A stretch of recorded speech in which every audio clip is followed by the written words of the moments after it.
qui me fait donc faire la petite transition avec une série que j'ai découverte récemment. Je ferai un petit peu le topo plus tard de ce que j'ai découvert récemment pour faire plaisir à une certaine personne qui aime me poser cette question-là. Mais dans ce que j'ai fini de découvrir récemment, c'est une série dont on m'a parlé à plusieurs moments, dont on voulait savoir mon avis. Je dis toujours, j'ai vu la saison 1, je le suis plus tard, etc., etc. Je suis tombé un petit peu à court de séries qui me donnait envie de m'y jeter directement sur Netflix et Amazon Prime. Et je me suis dit, tiens, je vais rattraper un vieux truc que j'ai laissé à part.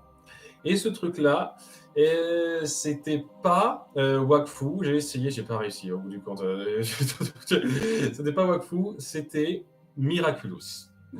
J'ai rattrapé les 5 saisons de Miraculous et les 3 téléfilms, et pas le film sorti au cinéma qui est une sorte de redite une réinterprétation de l'introduction de l'histoire qui avait déjà été faite en un double épisode.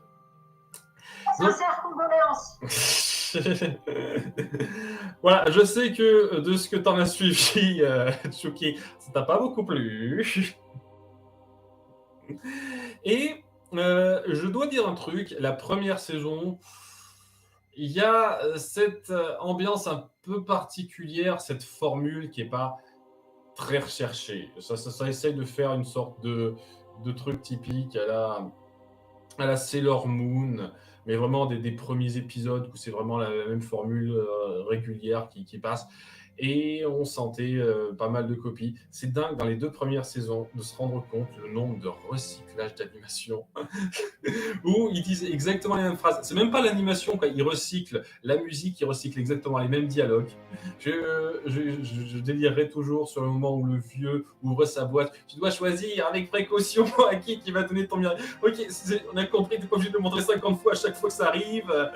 Le moment où Marinette se transforme en Miraculous dans sa pose en tenue en tenue spandex qui en dévoile un petit peu et le gros plan sur son cul, ça me fait toujours bizarre. Hein. Chaque fois j'ai envie de chanter, j'en chantais à côté. La la la la la, un gros plan sur mon cul. J'ai 14 ans. C'est exactement ça. À chaque fois je veux passer cette scène au bout d'un moment, tellement on me l'a fait à longue cette scène de transformation. Des nombreuses choses comme ça. Donc il faut bien gagner des minutes d'épisode. Ouais, c'est ça, c'est ça. Donc, c'est ce genre de choses, ça fait partie de la formule. Ça me fait plus marrer qu'autre chose, mais c'est clairement pas un gage de grande qualité au début. Et donc, cette formule un peu bébête, j'y voyais quand même un petit attrait. C'était suffisamment amusant dans l'approche pour que je sois pas complètement dégoûté par cette série que me donne pas envie. C'est un peu le même principe, on va dire, que Totally Spice à un certain degré. D'ailleurs, quand j'ai appris que Thomas Truc avait bossé sur Totally Spice et sur Code Lyoko, quand j'ai vu les similarités, ça m'a un peu frappé. On voit quand même que le gars a des thématiques un peu particulières quand même. Hein. Ouais, Code Lyoko aussi a un côté formule, hein, on va pas non plus se le cacher. Hein. Je trouve qu'il est un peu mieux géré, hein, c'est sûr, mais tu peux pas me dire qu'il n'y a pas quand même quelques petits trucs qui se répètent. Hein. Et alors Donc, cette saison 1 m'avait pas donné envie de me pencher en détail sur la suite tout de suite, mais lorsque j'ai vu que la saison 5 c'était une sorte de petite conclusion, c'est pas la conclusion de la série mais c'est une certaine conclusion, j'ai fini par me rattraper tout ça et c'était clairement pas aussi génial que ce qu'on m'a promis. Je le dis tout de suite, hein, vous attendez pas à ce que je dis ah mon dieu, c'est absolument énorme, incroyable, une des meilleures séries au monde. Non, je le dis tout de suite, non. C'est devenu plus intéressant parce que ça s'est donné au fur et à mesure de plus en plus d'ambition.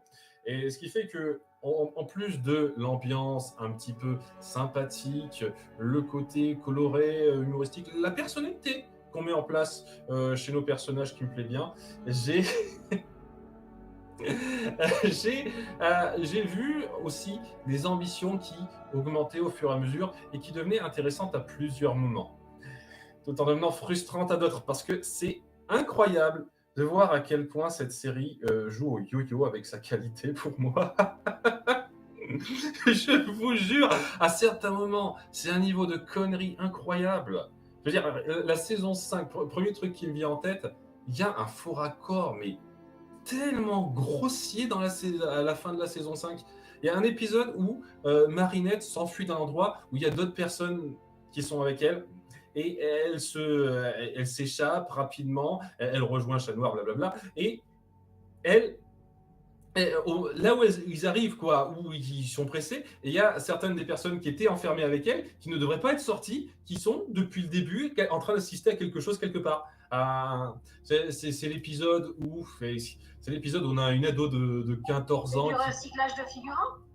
Non, c'est pas ça du tout. C'est l'épisode où Chloé est mère à mi-temps et mère de rechange de la ville, c'était n'importe quoi. Non, c'est un des trucs les plus cons de la série, ça, dans la saison 5, c'est complètement débile ça. Bref, cet épisode-là, c'est ridicule. C'est ridicule. C'est la mise en scène et la mise en place. Voilà, je pourrais citer des tonnes de trucs ridicules dans la mise en scène. Et à côté, il y a vraiment des moments qui sont super forts. Des tonnes de concepts que je trouve super bons. Et pas juste parce qu'on met en avant les couples gays. Il y a des tonnes de trucs qui sont osés, qui vont plus loin que ça, sur la considération de certains personnages, ce qu'ose faire certains personnages, la mentalité, la psychologie torturée qu'on met en place, qui peut être très bon à certains moments, quoi. J'apprécie en particulier les enjeux qu'on donne à partir de la saison 2, parce que la saison 1 n'a pas fait ça, sur les doubles épisodes pour clore une saison et faire un peu le cliffhanger par la suite. Ça va très loin par moment, il y a certains moments qui me prennent au trip. Vraiment, sérieusement, hein, vraiment, hein, j'ai adoré certains moments de fin de saison 2, 3, 4 et 5. Hein. C'est énorme à certains moments. Hein. C'est quelque chose de très fort, ça. Et il y a certains trucs, certains scénarios qu'on met en place qui sont vraiment bons. Et c'est gêné donc par le fait que c'est en dents de scie. Des fois, c'est très con, je vous jure. Hein, des fois, ça tombe dans la connerie incroyable. Et des fois, c'est génial. J'exagère peut-être le trait. Des fois, c'est très fort. C'est assez intense. Et ça conserve malheureusement trop ce ton un peu trop bébête qui n'aide pas le lot. Et ça, c'est pas tout à fait bien centré sur les bons points et ça en devient frustrant par moment.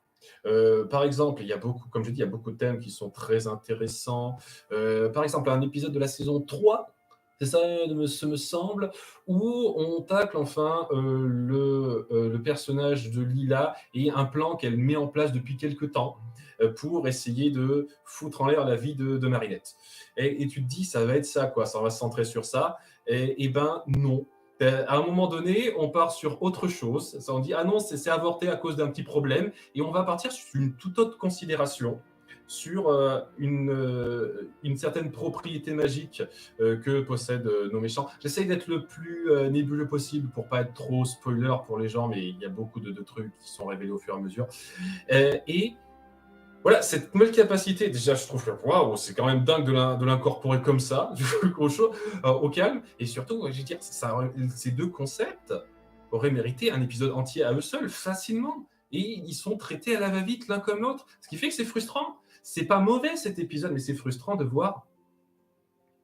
C'est très frustrant de voir ce qu'on en fait et le temps qu'on alloue à certains trucs.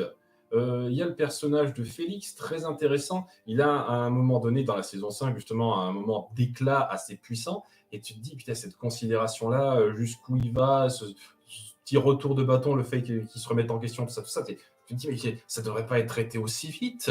Mais pourquoi tout d'un coup? Pourquoi vous n'avez pas fait plus de détails sur cette psychologie-là avant? Il y a énormément de cas comme ça. On est frustré du peu de temps qu'on alloue à certaines choses. Et le fait qu'on joue très mal sur certains points aussi. Quand je dis que c'est en dents de scie, c'est aussi dans le ton, quoi. Le personnage du méchant principal, le papillon, dont on connaît l'identité à partir du premier épisode de la saison 2, parce que c'est assez évident, hein. C'est pas un des plus grands mystères à découvrir, ça, mais bon, je le dis pas quand même. Lorsqu'on a son identité à la vie réelle et ses motivations, il est très intéressant, vraiment très intéressant. Lorsqu'on le dépeint en tant que papillon, gros méchant, greux, je vous jure, c'est presque une parodie de méchant par moment. C'est dingue d'avoir ce contraste entre ces deux représentations, en fait. C'est assez énorme de voir ça. Et c'est cette espèce de représentation en dents de scie est à la fois frustrante et assez fascinante. C'est fascinant de voir qu'on peut jongler entre 2 tons comme ça. C'est pire que certains cas, mais en même temps, c'est un côté un peu fascinant. Pas dans le bon sens du terme, mais assez fascinant là-dessus. Néanmoins, et si je dois parler de choses qui me frustrent, il y a 2 éléments que je dois pointer et après on va passer à autre chose parce que je vais pas non plus passer toute la vidéo sur ça, mais il y a 2 éléments qui m'ont particulièrement frustré. Le premier étant, le développement de Chloé. Il n'y avait pas juste le délire où elle devient mère dans la saison 5, c'est complètement con, hein, mais c'est le développement de Chloé qui est horriblement horripilant. Parce que Chloé, c'est en gros une grosse sous-Sissi dans Code Lyoko. Ça suit un peu le même code que Sissi. Hein. Seulement, Sissi, elle est un peu fine dans l'absolu. C'est un peu la garce Mathieu sur les bords, mais elle sait être un peu fine par rapport à ça. Et je dis c'est une garce, mais pas si une garce que ça, quoi. Et elle sait avoir un peu de considération quand il arrive quelque chose de grave, quoi.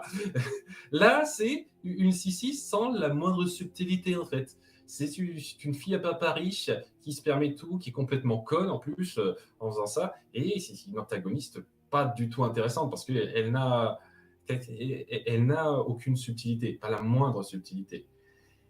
Et le truc avec ça, c'est que dans la saison 2, on s'est dit, tiens, et si on mettait en place un développement, une évolution possible du personnage, un truc sur lequel vous avez passé du temps pendant une saison, vous m'avez fait me dire, pendant une saison, peut-être que vous ferez évoluer ce personnage, peut-être que ça va être différent en fait. Vraiment. Et pendant une saison, j'y ai cru, en fait. Et je m'en veux énormément d'y avoir cru, parce que voilà, pendant une saison et demie, elle était vraiment lourdingue.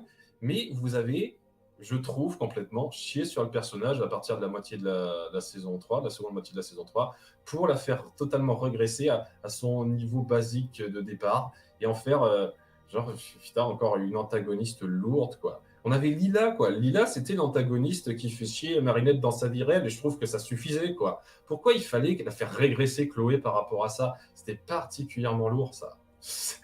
Sincèrement. Et oui, à partir de là, elle est redevenue cette espèce de gros cliché grossier dégueulasse, insupportable. À tel point que oui, on appuyait ça et ça m'a bien fait marrer, quoi. À partir de la saison 4 et avant la seconde moitié de la saison 2, c'était genre elle qui était responsable des acclimatisations dans 50% des cas. C'est d'accord, c'est dingue, quoi. C'est dingue à quel point on en fait une garce qui est responsable du malheur de la plupart des gens de Paris. Quand je dis la plupart des gens de Paris, c'est tout l'entourage de Marinette, à peu de choses près. Hein. Il y a genre 200 personnes qui vivent à Paris, quoi. C'est ridicule. Car à un moment donné, quoi, c'est bien de se répéter trop, quoi. Et c'est ça qui est chiant, quoi. Si vous étiez resté constant sur le personnage, j'aurais dit voilà, elle est chiante, mais on fait avec. Mais le fait de m'avoir fait miroiter pendant un instant la possibilité d'une évolution chez elle, avoir craché dessus et fait comme si, en bout du compte, c'était pas la peine d'espérer quoi que ce soit par la suite. Le personnage de Zoé, introduit en début de saison 4, qui au passage donne l'impression d'être presque un personnage de fanfic incorporé là-dessus. Je vais pas en dire des masses, mais c'est presque un personnage de fanfic, la façon dont il est introduit, ce personnage, et comment il est. Et comment on l'introduit dans pas mal d'éléments. Enfin bref, le personnage de Zoé qu'on a introduit, qui est sa demi-sœur, au bout du compte, ça c'est fini de sceller complètement le fait qu'il n'y avait plus rien à faire pour elle. Au bout du compte, c'est la garce stupide qui va faire chier le monde jusqu'au bout. Hey, super. Je n'ai plus rien eu à foutre d'elle après coup, quoi. Oh, enfin bref, ouais. Et ce qui est chiant avec ça, c'est que on essaye de créer des règles sur pourquoi elle a été un peu mise à part, est-ce qu'il a amené à retomber là-dessus, qui sont ultra hypocrites. Les règles que se fixent nos personnages sur comment partager la magie, je vais pas en dire plus une fois de plus, sont hypocrites. Tellement hypocrite et inconsistante. Je pourrais passer des plombs à dire ce qui va pas là-dedans, mais je pense que je vais, à la fin de la saison 5, elle redevient un peu nuancée. Non, elle regrette juste ce qu'elle fait, hein, Chloé. Elle regrette juste de l'avoir mal parce que tout le monde s'est ligué contre elle parce qu'elle a été une grosse connasse jusqu'au bout, quoi. Alors oui, bien entendu, elle a des regrets après, mais vous allez, j'espère, de tout cœur, s'ils me font une 4A autour de Chloé après ça, je vais défoncer la série, je vous jure. Hein. Les règles en question qui me posent problème et qui sont pas super bien respectées, il y en a des tonnes sur ce qu'on peut faire ou pas en tant que porteur de magie. Et le pire par rapport à ça, c'est comment est géré le couple principal, parce que c'est un peu le gros morceau sur lequel je veux me pencher, puisque c'est ce sur quoi la série veut se pencher particulièrement, quoi. On va parler de couple pendant une bonne partie de cette vidéo. Cette série se définit à 60%, hein, et vraiment, je donne l'impression, je pense que c'est le vrai chiffre, hein, le vrai nombre, sur son couple. C'est Marinette Adrien, comment ils doivent évoluer, comment ils se tournent autour, et comment on n'arrête pas de se dire peut-être si, peut-être non. Mais je pense sincèrement que c'est le cas où on a fait un art de l'art de se tourner autour. Parce qu'on connaît tous ces séries. Il y en a des tonnes de séries où un couple, on sent qu'il y a deux personnes qui ont l'air d'être faites l'une pour l'autre, mais ça se tourne autour, ça ne sait pas encore. Des fois, c'est un peu lent. Il y a beaucoup d'animés qui font ça, par exemple. On sent qu'il y a deux personnages qui se sont faits l'un pour l'autre, mais voilà, ils osent pas. C'est toujours très timide. Et peut-être à la fin, peut-être que ça se fera ou pas. Des fois, ça se fait même pas. C'est super chiant, ça, je vous cache pas. Donc, voilà, ça élève ça au rang d'art. Parce que dans ces séries que je vous ai citées, la plupart du temps, quand ça se tourne autour, c'est léger. Vous voyez, c'est un petit peu, peut-être pas, mais après, on se sent quand même sur pas mal d'autres trucs et on se dit, voilà, c'est à côté. Là, ça en fait un art d'appuyer régulièrement les sentiments de nos deux personnages l'un envers l'autre. Et le fait que je t'aime dans une certaine version, mais pas dans l'autre, et inversement dans l'autre cas. Et au début, vous savez quoi? Je trouve pas ça mauvais d'un point de vue psychologique. Lorsque Marinette et Adrien se transforment, ce sont en fait euh, deux facettes de leur personnalité qu'ils ne font pas briller d'habitude. En particulier Adrien. Adrien, c'est quelqu'un qui doit être le bon garçon, le bon samaritain, assez sage, etc. Lorsqu'il est transformé en chat noir, il peut enfin se laisser aller à un certain degré. Ce qui fait que c'est très intéressant psychologiquement. Et Marinette, c'est un petit peu ça. Elle est moins sûre d'elle en vrai que lorsqu'elle est Ladybug, quoi. Il y a ce côté beaucoup plus assuré, femme de contrôle, si j'ose dire, lorsqu'elle devient super-héroïne. Ça affine des traits cachés qu'ils n'arrivent pas à exprimer d'habitude. Et le fait qu'il y en ait un qui est plus attiré par une facette de l'autre et l'autre qui est plus attiré par une facette de l'un, c'est intéressant psychologiquement. Il faut apprendre à reconnaître ces facettes. Le truc avec ça, c'est qu'évidemment, on n'arrête pas d'appuyer que Marinette aime Adrien, mais elle n'ose pas lui dire, elle essaye, mais elle n'ose pas, elle essaye, mais elle n'ose pas, elle n'ose pas. Le chat noir, il aime Ladybug, il essaye de lui dire, mais elle n'est pas réceptive, il essaye, elle n'est pas réceptive, il essaye, elle n'est pas réceptive. On fait du drame, mais au bout du compte, on revient sur le statu quo. On crée des petites parenthèses qui ne vont nulle part, ce qui est particulièrement irritant, notamment le délire à la William. Ah, vous n'avez pas suivi ça, Chucky et Al, mais il y a techniquement un délire à la William, hein, totalement là-dedans. Hein. Vous pensez que c'est un carré amoureux entre leur identité secrète et eux, mais il y a plus que ça. Et en toute sincérité, Lucas et Kagami, je trouve que ces deux-là, dans ces relations de couple qu'on met en place, ils sont rien à se reprocher, quoi. Ils méritent le monde, surtout Lucas. Lucas, le pauvre gars, hein. Sérieusement. S'il y a bien quelqu'un pour lequel j'ai de la peine, c'est lui, hein. Sincèrement. Et vous voyez quoi, c'est juste une parenthèse pour dire ça ne peut pas marcher avec cette espèce d'idéal que je me forge, donc je vais me rabattre sur lui pendant un moment, mais au bout du compte, non. Et le truc avec ça, c'est que moi, en tant que personne qui ne m'identifie pas en tant que fan de la série en disant Marinette Adrien, et ben je ressors en étant plus peiné pour les deux autres parties que pour le parti central, en fait. Vraiment, hein. Et c'est ouais, c'est chiant, ça. Le fait de se tourner autour, de créer toujours du drame. Je veux dire, au début de la saison 5, punaise, cette façon de tourner les tables au tout début, c'était et ce qui est particulièrement chiant aussi au début de la saison 5, c'est qu'on crée ce drame, cette espèce de grand moment de cliffhanger à la fin de la saison 4, que j'adore, hein. J'ai beaucoup aimé ça. Et le problème de Marinette, surtout, bah, un peu d'Adrien, mais de Marinette qu'on veut mettre en avant, c'est que je serai malheureuse parce que je n'arriverai jamais à avoir l'amour de ma vie. C'est ça ta priorité numéro un. C'est ça qui te déprime le plus. T'as rien d'autre qui, sur le coup, ok, si tu veux.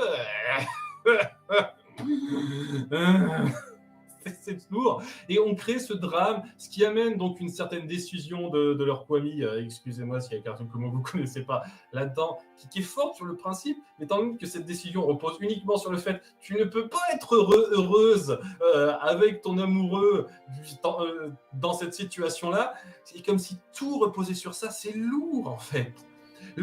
Même les personnages d'à côté, étant donné que tout doit reposer autour de cette intrigue amoureuse, ils sont définis la grosse moitié du temps sur ça. J'adore Alia, sincèrement, j'adore Alia tous les moments où elle n'est pas fixée sur la relation Adrien-Marinette.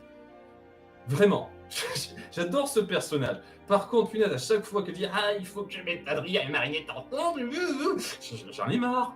Il n'y a pas qu'elle, il y a tout le monde. Il y a tout le monde qui s'entraîne là-dessus. Même Kagami et Luca, au bout d'un moment, ils se disent qu'il faut les mettre ensemble parce que tout repose, tout tourne autour de ce couple.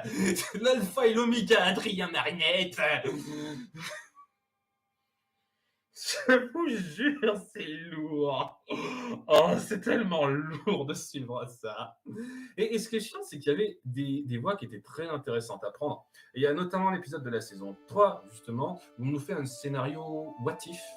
Non, c'est la saison 4 plutôt. Enfin, il y a 2 scénarios what if sur qu'est-ce qui se passerait s'ils découvraient leur identité secrète. C'est parce qu'ils ne la savent toujours pas. À la fin de la saison 5, je vous dis tout de suite, hein, ça reste sur ce statu quo-là. Il y en a un pour chaque. Et notamment le deuxième, même le premier est très intéressant, psychologiquement super intéressant. J'ai énormément de problèmes avec la logique temporelle. Je ne vais pas parler parce qu'on parle de voyage dans le temps, ça fait n'importe quoi. Ça va passer 2 heures là-dessus. Mais le passage, l'épisode de la saison 4 où on voit la possibilité de leur relation alors qu'ils apprenaient l'un l'autre leur identité secrète par à-coup, avec cette découverte de l'autre facette de l'autre et comment on s'y fait, sur le principe, c'est très intéressant. C'est très intéressant. C'est même très, je pense, la chose la plus saine à faire pour leur couple, quoi. Ils découvrent enfin qui ils sont totalement. Et après, ils finissent par s'aimer totalement l'un l'autre, quoi. Et c'est pas ce qu'on va faire. C'est pas ce sur quoi on va partir, quoi, parce que c'est juste un what if rapidement d'un épisode, donc c'est traité à la va-vite. Donc déjà, c'est pas aussi prenant que ça pourrait l'être. Et oui, c'est des faits, quoi. Et c'est chiant. Chablon est mieux qu'éphémère. Je préfère éphémère tout simplement parce que éphémère repose sur un peu moins de bullshit de voyage dans le temps. Mais Chablon, psychologiquement, est super intéressant. Mais voilà, c'est mon avis rapidement. Donc, ouais. Et Oblivio, j'aime beaucoup Oblivio. J'ai pas de problème avec Oblivio. C'est un peu à part, c'est pas exactement le même, mais c'est mon épisode préféré du boitif, entre guillemets. C'est pas un boitif, c'est pas exactement ça. C'est un peu autre chose. Et j'aime bien ce concept. Enfin bref, voilà, ce couple est ultra frustrant.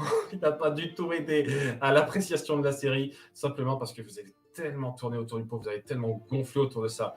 Alors que faire durer le truc, ok, le faire durer en se centrant à ce point là-dessus, en mettant en place tout autour de ça, c'est lourd, quoi.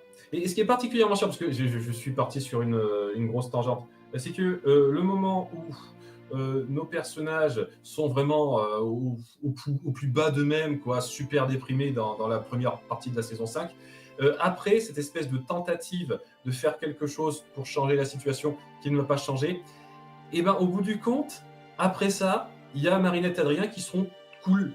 Tout ira mieux en fait. Pas de problème. Alors, en fin de compte, on est plus déprimé par la situation, on prend ça très bien. C'est ça, c'est très lourd cette gestion de couple, vraiment, c'est frustrant à tellement de moments.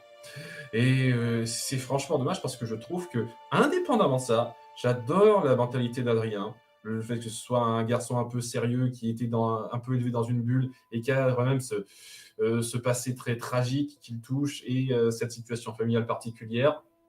Il y a beaucoup de choses très intéressantes et le fait qu'il puisse se soulager un petit peu en devenant, en se lâchant en même temps en chat noir. Et Marinette, très sympathique comme héroïne, dans la personnalité, je trouve que c'est une Bunny ou Usagi de Sailor Moon un peu mieux faite. Mais bon, là, étant donné qu'on centre trop de trucs sur leur couple et ça devient super lourd et même très cringe à certains moments, ça n'a pas aidé, hein. C'est ça qui plombe pas mal la série, je ne vous cache pas. Et je suis désolé d'avoir parlé des plombes, ça, je suis sûr que vous devez vous sentir un peu exclu. Je ne sais même pas si vous êtes encore là. Vous êtes encore là, donc désolé, Chukia, je termine. Oui, on est encore là, on t'écoute. Au passage, tu sais que quand cette série sera enfin finie, je devrais me la taper intégralement pour pouvoir confirmer aux gens que je l'aime pas et que tu me donnes pas du tout envie. Bah, courage. Après, je vais leur dire, la saison 5, c'est un peu la fin d'une ère, quoi. C'est un cycle qui se termine. C'est un peu comme, je sais pas, vous avez fait un cycle pour la partie Pokémon ou pour Digimon. Dans un sens, vous pourriez parler du cycle saison 1 à saison 5. Hein. Parce qu'à partir de la saison 6, ça va être un petit peu différent. Je pense. Hein. Après, bon, c'est histoire de voir si tu veux souffrir par un coup ou tout d'un trait. C'est à toi de voir. Après, non, c'est rien. Peut-être que les saisons 6 et suivantes partiront sur quelque chose de différent. Ce ne sera pas la même ambiance. Savoir, on ne sait jamais. Hein. Mais ouais. Tout ça pour dire que ouais, c'est. Je déteste pas du tout cette série. Il y a beaucoup de points qui me plaisent beaucoup, de concepts, de moments très forts. Et je suivrai la suite par la suite, vraiment. Je suis content de l'avoir découverte, même si elle m'a frustré sur pas mal de points. Hein, et je comprendrai aisément que ça dérange beaucoup de gens. Parce que voilà, sur la gestion du couple central. Très rapidement, pour parler des téléfilms, c'est très intéressant d'avoir les téléfilms à part, qu'on a essayé d'incorporer de façon assez réfléchie à différents points du scénario, de l'intrigue. Donc, il y en a un qui se passe durant la saison 3, un entre la saison 3 et la saison 4, et un durant la saison 5. J'ai bien aimé les téléfilms. Enfin, j'ai pas trop aimé le premier, en fait, sur les super-héros, parce que ça reprenait... Ça se passe à New York, et c'est des espèces de copies bootleg, presque, des super-héros typiques de DC Comics. Pas aimé trop le premier téléfilm. Le second était sympa, à Shanghai, c'est ça.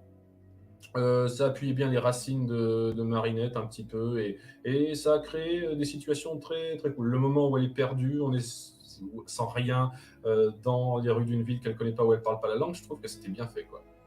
Shanghai, c'est le mois et demi, bah, je comprends pas pourquoi il est largement mieux que New York pour moi. Hein. Je pense sincèrement. Hein. Après, bon, il y a des problèmes, et puis ouais, la nouvelle héroïne qu'on met en place, sans plus, quoi, mais ça va. Et puis, il y a le troisième film, assez récent, dont j'aimais beaucoup le concept, j'attendais beaucoup de ça, et j'étais très content. Alors, ça reste grossier dans, dans la gestion des choses, mais j'étais très content du fait que c'est un épisode spécial qui se centre quasiment pas du tout sur la relation entre Marinette et Adrien. Ou un peu, mais de façon très différente, si j'ose dire. Hein, pour ceux qui ne connaissent pas le principe, j'en dis le moins possible, mais voilà, le concept était cool, ça joue sur le principe d'univers parallèle, mais en sachant se restreindre un petit peu. Ça devient très grossier à la fin quand on essaye de justifier rapidement pourquoi on ne reprend pas ça par la suite. Ça dit, ouais, c'est un peu gros comme truc, très vite, ça ne marche pas parce que ça, ouais. C'est un peu court, je reconnais, mais le concept est cool, il y a pas mal de moments forts, quoi. J'ai bien aimé, bien aimé. Et rien que l'intro où Gabriel chante le générique, ça valait le coup. Ça reste un petit peu ça. Donc, ouais, j'ai bien aimé ce troisième-là. C'était un petit peu un crescendo, moi, ces téléfilms. Le premier était bof, le second était sympa, le troisième était bien. Et ouais, bon, pour le film sorti au cinéma, je sais pas si je me le rattraperai ou pas. C'est pas une priorité. Comme je l'ai dit, c'est juste une version un petit peu boostée d'un double épisode qu'on a déjà eu, donc... Mais ouais, beaucoup de gens disent que le troisième téléfilm mérite une suite ou peut-être une série dérivée à part, ce qui serait pas bête, dans l'absolu, faut voir. Et beaucoup de gens disent que le film est pas ouf. Je veux bien le croire. En tout cas, c'était un petit peu mon avis général. J'ai pas détesté, je verrai la suite, mais c'est grossier et bébête à plusieurs moments. C'est franchement dommage, dans un sens, un peu frustrant et dans un sens aussi fascinant.